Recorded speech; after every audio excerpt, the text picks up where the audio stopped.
ठीक है। राज्य निर्वाचन आयोग किसमें है? तो 73वां संविधान संशोधन के तहत है और अनुच्छेद 243 के में है। अब देखते हैं, चलो एक एक चीज समझते चलना है। यहां से बहुत सारा क्वेश्चन आता है निर्वाचन से, ठीक है ना। एक एक चीज समझते चलना है। सबसे पहले पंचायत का स्वरूप कैसा है? तो भैया दो तरीके का पंचायत का चुनाव होगा, एक तो प्रत्यक्ष होता है, एक तो अप्रत्यक्ष होता है। बार बार आ रहा है। ग्राम स्तर पर किसका किसका? सरपंच और पंच का प्रत्यक्ष चुनाव होगा। जनपद और जिला स्तर पर उनके सदस्य का होगा। अप्रत्यक्ष चुनाव किसका होता है? तो ग्राम स्तर पर उप सरपंच का होता है और जनपद और जिला स्तर पर अध्यक्ष और उपाध्यक्ष का होता है। क्लियर है? एक एक चीज आप लोग को देखो, जैसा बनाया हूं वैसे ही पढ़ना है सिस्टम से। चुनाव, चुनाव के समय, तिथि, समय, स्थान की घोषणा कौन करेगा? राज्य निर्वाचन आयोग। किस तिथि को चुनाव होना है भाई, किस समय होना है भाई, कहां होना है भाई, सारा घोषणा इसका राज्य निर्वाचन आयोग करेगा। लेकिन चुनाव कराने के लिए अधिसूचना राज्यपाल करता है, याद रखना है। ठीक है, समझ आ रहा है? चुनाव कराने की अधिसूचना कौन जारी करेगा? राज्यपाल जारी करेगा। लेकिन कहां कब चुनाव होना है, किस स्थान पर होना है, उसको राज्य निर्वाचन आयोग बताएगा। दोनों में अंतर समझ में आया? अधिसूचना आया मतलब राज्यपाल लगा। ठीक है। चुनाव चिन्ह का निर्धारण कैसे होता है? चुनाव चिन्ह का निर्धारण राज्य निर्वाचन आयोग करेगा।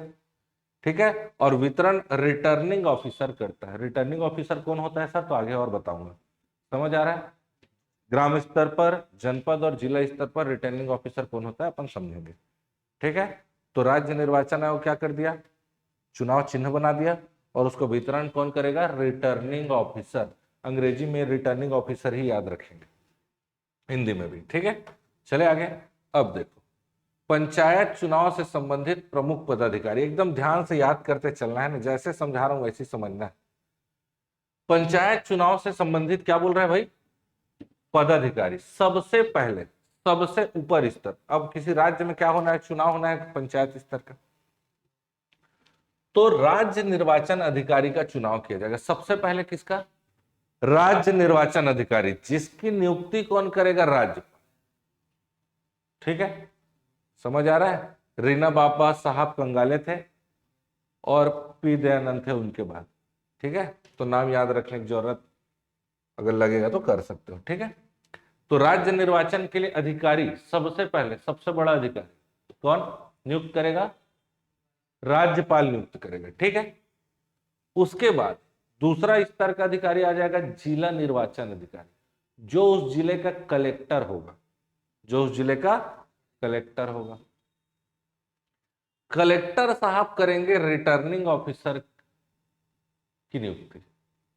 समझ आ रहा है? या कहा जा सकता है कि कलेक्टर की सहायता के लिए कौन आएंगे? Returning officer. मेन काम रिटर्निंग ऑफिसर करेगा पूरा। देखते चलो, रिटर्निंग ऑफिसर ग्राम स्तर पर नायब तहसीलदार होंगे। कौन नायब तहसीलदार होंगे सर? तो कौन बताएगा? कलेक्टर। जनपद स्तर पर भी नायब तहसीलदार और जिला स्तर पर वो कलेक्टर खुद रहेंगे। समझ आ रहा है? तहसीलदार से छोटा अधिकारी रिटर्निंग ऑफिसर नहीं बन सकता। समझ आ रहा है? सबसे ऊपर राज्य निर्वाचन अधिकारी, उसके नीचे जिला निर्वाचन अधिकारी या कलेक्टर, उसके नीचे रिटर्निंग ऑफिसर। अब रिटर्निंग ऑफिसर की जब नियुक्ति हो जाएगा तो वो पीठासीन अधिकारी या जिसको प्रिसाइडिंग ऑफिसर बोलेंगे, और मतदान अधिकारी जिसको पोलिंग ऑफिसर बोलेंगे। ठीक है, रिटर्निंग ऑफिसर इन दोनों को अपॉइंट करेंगे और ये दोनों कौन होंगे? तो सरकारी कर्मचारी। समझ आ रहा है? सबसे पहले राज्य निर्वाचन, फिर जिला, जिला के अंदर रिटर्निंग ऑफिसर। रिटर्निंग ऑफिसर एक या एक से अधिक हो सकते हैं। ठीक है, कौन डिसाइड करेगा? कलेक्टर। रिटर्निंग ऑफिसर को दो लोगों की आवश्यकता पड़ेगी, प्रिसाइडिंग ऑफिसर और पोलिंग ऑफिसर। प्रिसाइडिंग ऑफिसर को पीठासीन अधिकारी और पोलिंग ऑफिसर को मतदान अधिकारी बोलेंगे। समझ आया? ठीक है, रिटर्निंग ऑफिसर नायब तहसीलदार से नीचे का आदमी, उस पोस्ट से नीचे का आदमी नहीं बन सकता। बनेगा यहां तक? कोई दिक्कत? चले आगे। समझ आ रहा है ना कैसे कैसे अधिकारी? इन लोगों का ही पूरा जवाबदारी भी है चुनाव कराने। अब देखो कैसे कैसे होता जाएगा। ठीक है, रिटर्निंग ऑफिसर के बारे में देख लेते हैं सबसे पहले। रिटर्निंग ऑफिसर जो है, ठीक है ना, ठीक है, जिला निर्वाचन, देखो नियुक्ति कौन करेगा, जिला निर्वाचन अधिकारी या कलेक्टर, आपको बताया अभी, कलेक्टर साहब उसकी नियुक्ति कर देंगे। किसकी सहमति लगेगी, तो राज्य निर्वाचन आयोग की। ऐसा भी हो सकता है कि राज्य निर्वाचन आयोग ही डायरेक्ट रिटर्निंग ऑफिसर की नियुक्ति कर सकता है। राज्य निर्वाचन आयोग तो चाहे तो रिटर्निंग ऑफिसर की नियुक्ति कर सकता है या तो कलेक्टर साहब। समझ आ रहा है, लेकिन सहमति जरूरी है किसकी। भूमिका क्या रहेगा रिटर्निंग ऑफिसर, तो पंचायत के चुनाव का संचालन करें। मेन आदमी कौन बताया मैं, रिटर्निंग ऑफिसर ही मेन रहेगा। समझ आ रहा है ना, संख्या एक या एक से अधिक हो सकती है बोला मैं रिटर्निंग ऑफिसर का। समझ आ रहा है, ग्राम स्तर पर तहसीलदार, नायब तहसीलदार, जनपद स्तर पर भी नायब तहसीलदार और जिला स्तर पर। समझ आ रहा है, रिटर्निंग ऑफिसर समझ आया कि नहीं। रिटर्निंग ऑफिसर फिर दो लोगों को अपॉइंट करेगा, किसको किसको, पीठासीन अधिकारी और मतदान अधिकारी, प्रिसाइडिंग ऑफिसर और पोलिंग ऑफिसर। समझ आ रहा है, पीठासीन अधिकारी, प्रिसाइडिंग ऑफिसर, नियुक्ति कौन करेगा, रिटर्निंग ऑफिसर। प्रत्येक मतदान के लिए केवल और केवल एक मतदान केंद्र के लिए एक कौन रहेगा, पीठासीन अधिकारी। मतदान अधिकारी, पोलिंग ऑफिसर, रिटर्निंग ऑफिसर नियुक्ति दो या दो से अधिक हो सकते हैं। ये समझ आया। वोट डालने गए हो, वोट डालने गए हो ना जी, किसी का भी गए होगे वोट डालने गए हो नहीं। जैसे ही वोट डालने जाते हैं, अब दिखाता हूं एक एक चीज आप लोग को। उससे पहले ये देखो, जैसे ही वोट डालने जाते हो तो लाइन में खड़े रहो बोलता है पुलिस वाला, इधर उधर नहीं होना। ठीक, अंदर जाओगे सबसे पहले पर्ची दिखाओ भी आपका। अच्छा, और पर्ची भी आपको पहले से मिल जा रहता है, आपका नाम उम देख के पोलिंग एजेंट लोग बैठे रहते हैं।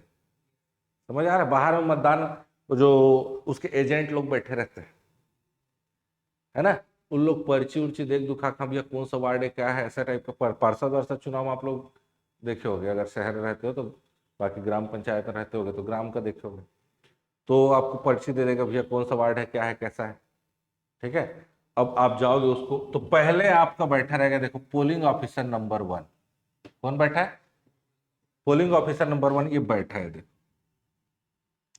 ये पर्ची उर्ची चेक करता है, टिक लगा के चलो आगे चलो। आगे जाते हो फिर दूसरे के पास, वो बोलेगा आधार कार्ड दिखाओ दिखाओ, चल भैया यहाँ साइन कर। फिर आगे जाओगे, ये बैठे रहता है, बैलेट पेपर देगा और आपके इस स्याही लगाएगा, स्याही लगा के बताएगा भैया वहां पास जाना है, ईवीएम मशीन है तो ईवीएम मशीन। पंचायत का चुनाव अधिकतर बैलेट पेपर में होता है। ठीक है, तो बॉक्स रखा रहेगा जिसमें बैलेट पेपर में वोट को डाल के आपको आना है। और एक मतदान केंद्र में एक क्या बैठा रहेगा, प्रिसाइडिंग ऑफिसर, पूरा जांच करते रहेंगे। समझ आ रहा है, तो एक मतदान केंद्र के अंदर, और ये लोग जो बैठे हैं इन लोग पोलिंग एजेंट, क्या है, पोलिंग एजेंट। 3 तरीके का एजेंट आपको मिलेगा, कितने प्रकार का, 3 तरीके का। ये 3 तरीके नहीं, तीनों के तीनों पोलिंग ऑफिसर है, या सॉरी पोलिंग एजेंट है। ठीक है, तीनों के तीनों क्या है, ये देखो तीनों के तीनों क्या है, पोलिंग एजेंट। ये दूसरा पोलिंग ऑफिसर था और ये तीसरा पोलिंग ऑफिसर, ये तीनों के तीनों कौन है, तो पोलिंग एजेंट है। पोलिंग एजेंट देखो 3 तरीके के एजेंट मिलेगा, अभी आगे बताते चलता हूँ। ठीक है, एजेंट लोग 3 तरीके रहेंगे। ठीक है, एक आपको पर्ची देगा, एक अंदर बैठे रहेंगे, एक बाहर पर्ची दे देगा, एक अंदर में वोट डालते देखेगा, और एक जन रहेगा आपका जब काउंटिंग होगा तब रहेगा। समझ आ रहा है, याद रहेगा। ठीक है, तो आगे बताओ, ये ऐसा सिस्टम समझ में आया। एक मतदान केंद्र के अंदर एक पीठासीन अधिकारी, प्रिसाइडिंग ऑफिसर, पोलिंग ऑफिसर 2 या 2 से अधिक, मतदान अधिकारी, ठीक है, और पोलिंग एजेंट 2 या 2 से अधिक हो सकते। समझ आया कि नहीं।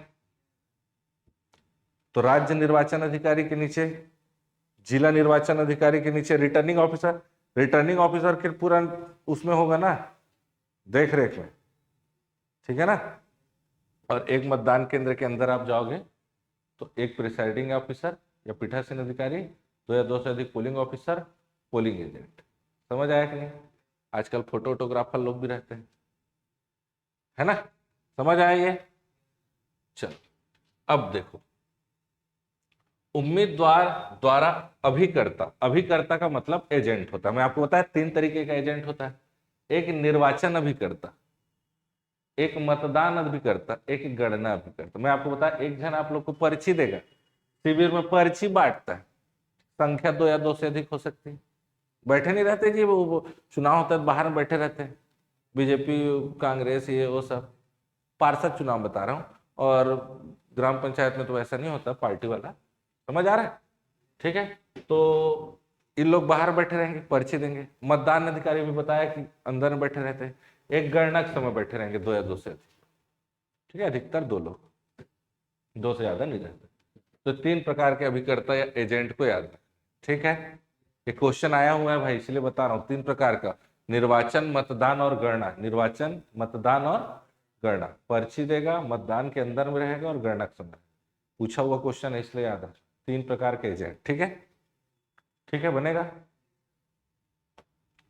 देखो, पंचायत चुनाव में नामांकन पत्र कौन भरता है? तो भैया उम्मीदवार भर सकता है या तो प्रस्तावक। प्रस्तावक कौन होता है? जो प्रस्ताव देता है कि भैया फलाना व्यक्ति ला मैं है चुनाव में खड़ा करवाना चाहता हूं, या वो अगर खड़ा हुआ थे तो मैं ओकर समर्थन करत हूं, इस टाइप का। समझ आ रहा है ना? तो वो हो गया प्रस्तावक, ठीक है।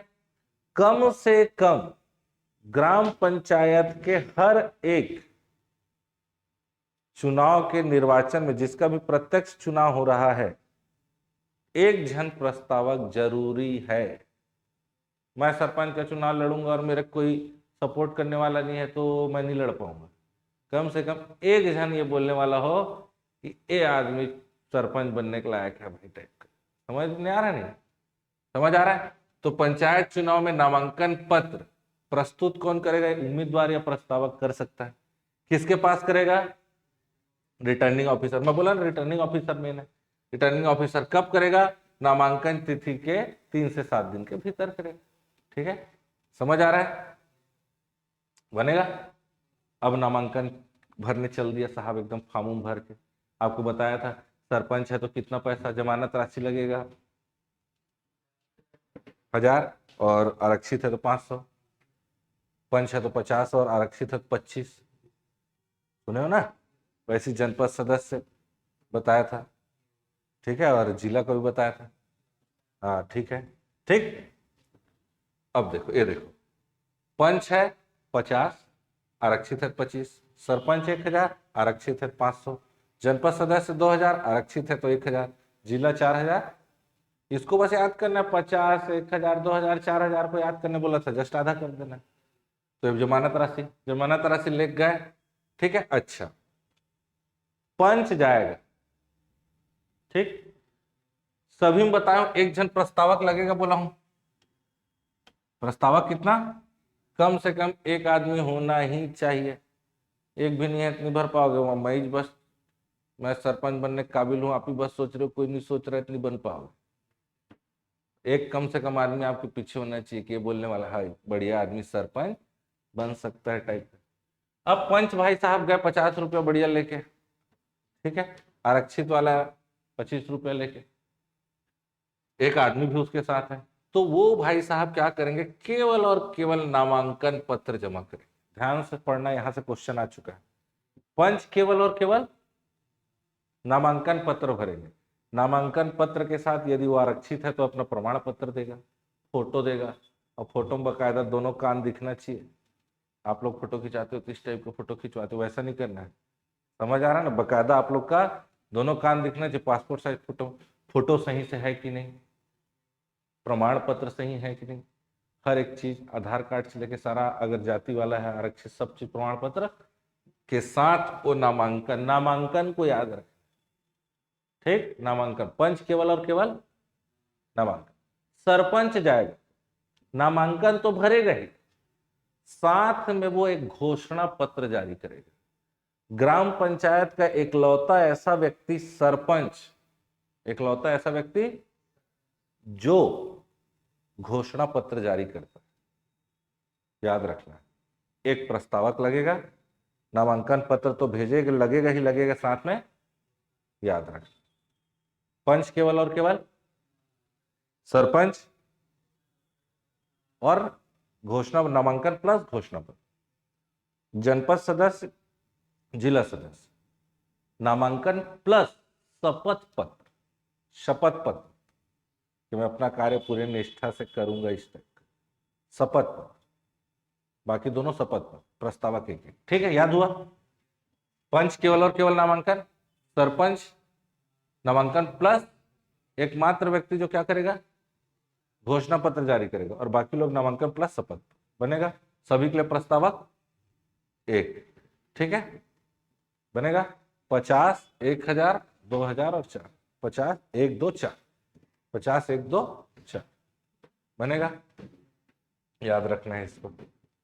अब इन लोग सब भर दिया, नामांकन अपना फोटो वोटो के साथ, प्रस्ताव तक जाके पैसा वैसा सब भर दिया ना। अब उस पर जो भरे फॉर्म उसका जांच होगा, फोटो सही है कि नहीं, वो प्रमाण पत्र सही है कि नहीं, उम्र 21 साल हुआ है कि नहीं, समझ आ रहा है ना। तो ये सारी चीजों को चेक कौन करेगा भैया, किसके पास जमा किए थे, रिटर्निंग ऑफिसर। कब वो चेक करेगा, जैसे ही नामांकन की तिथि खत्म हो जाएगी उसके 3 दिन तक क्या करेगा, वो कंटिन्यू चेक करेगा। अगर सारा फोटो, हस्ताक्षर, फोटो, प्रमाण पत्र सारा चीज सही है तो स्वीकार करेगा, अगर गलत पाया गया तो क्लियर कौन करेगा, हस्ताक्षर, फोटो, प्रमाण पत्र, याद रखना बनेगा, हस्ताक्षर, फोटो और। चले आगे।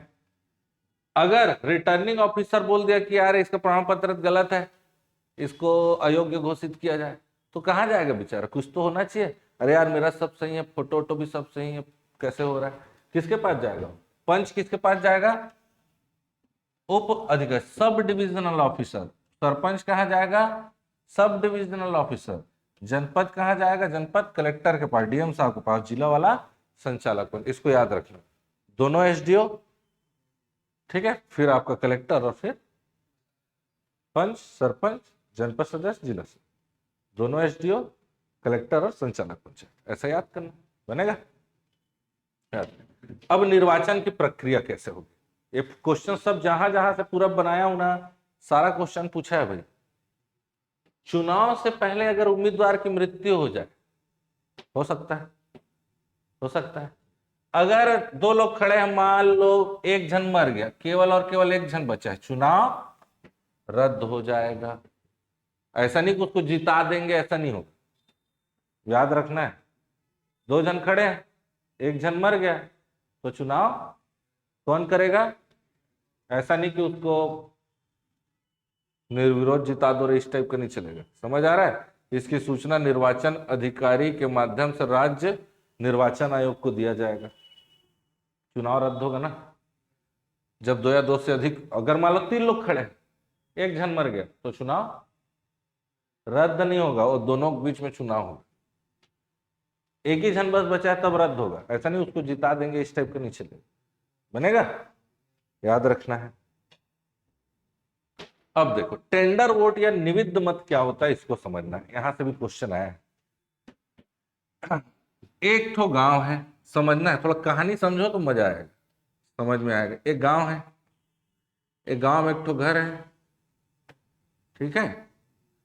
एक घर में 2 भाई रहते हैं, एक का नाम राम सिंह, दूसरे का नाम श्याम सिंह, और दोनों लगभग एक जैसे दिखते हैं। एक ही घर में है जी, बाप का नाम भी सेम, माँ का नाम भी सेम, जात सेम, सरनेम सेम, नाम भी लगभग सेम, राम और श्याम, और दिखते भी एक जैसे हैं। नहीं दिख सकते क्या, जुड़वा भाई है, समझ लो। ठीक, राम रहता है गांव में और श्याम रहता है शहर में, समझ आ रहा है। ठीक, लेकिन जिस दिन चुनाव था, समझ आ रहा है, चुनाव था, तो वोट डालूंगा करके कौन आ गया है शहर से, श्याम भी आया है, समझ आ रहा है। सुबह आ गया हो, एक दिन पहले रात को आ गया, समझ, कौन आ गया, श्याम आ गया। ये बेचारा राम सुबह उठा, अब खेती में जाना है, पहले तो इसको खेत को देखना है, एक खेत चल गया। अब ये तो छुट्टी लेकर आए बढ़िया साहब, बढ़िया एकदम सुबह तैयार व्यार हो वोट डालने पहुंच गए। लोग क्या सोच रहे हैं कौन आया है? जो रोज गांव में रहता है वो है। समझ आ रहे ना? लोगों को क्या लग रहा है कि ये तो राम आया है, सुबह सुबह आया होगा, भैया खेत जा पहले डाल लेता हूँ फिर खेत जाऊं सोच रहा होगा। और खड़ा कौन है? लोगों को क्या लग रहा है? अब ये गया अंदर, गया वो जो पोलिंग ऑफिसर वो भी इसको पहचान रहा है। अरे भाई भाई, हाँ, फट से निकाला, राम वो भी ध्यान नहीं दिया, फट ले राम के नाम में साइन कर दिया, लगवा लिया सही और राम के नाम से वोट डाल दिया। ये भी ध्यान नहीं दिया। समझ आ रहा है नहीं? किसके नाम से वोट डाल दिया भाई साहब? ये राम के नाम से वोट डाल दिया श्याम, और अपना चल दिया बढ़िया स्याही वही लगवा के। राम आ रहा है, महू वोट डालूं करके देखा जाके, अरे यार ते वोट डाले बार आ रहे से यार, अरे मैं नहीं हूं भैया, मोर भाई ये बोल रहा है। अरे तो देखो पर्ची, बोले वाह उसमें तो तेरे नाम से वोट डल गया भाई। अरे भैया मैं तो ये देखो नहीं यार, चाहे हुआ कुछ नहीं लगा यार, मैं तो वोट नहीं डाला हूं। बोल रहा है कौन? राम। अरे तो सही बात बोल रहा है, इसका भाई वोट डाला है। उसके सही देखे, अरे हो यार अब क्या किया जाए?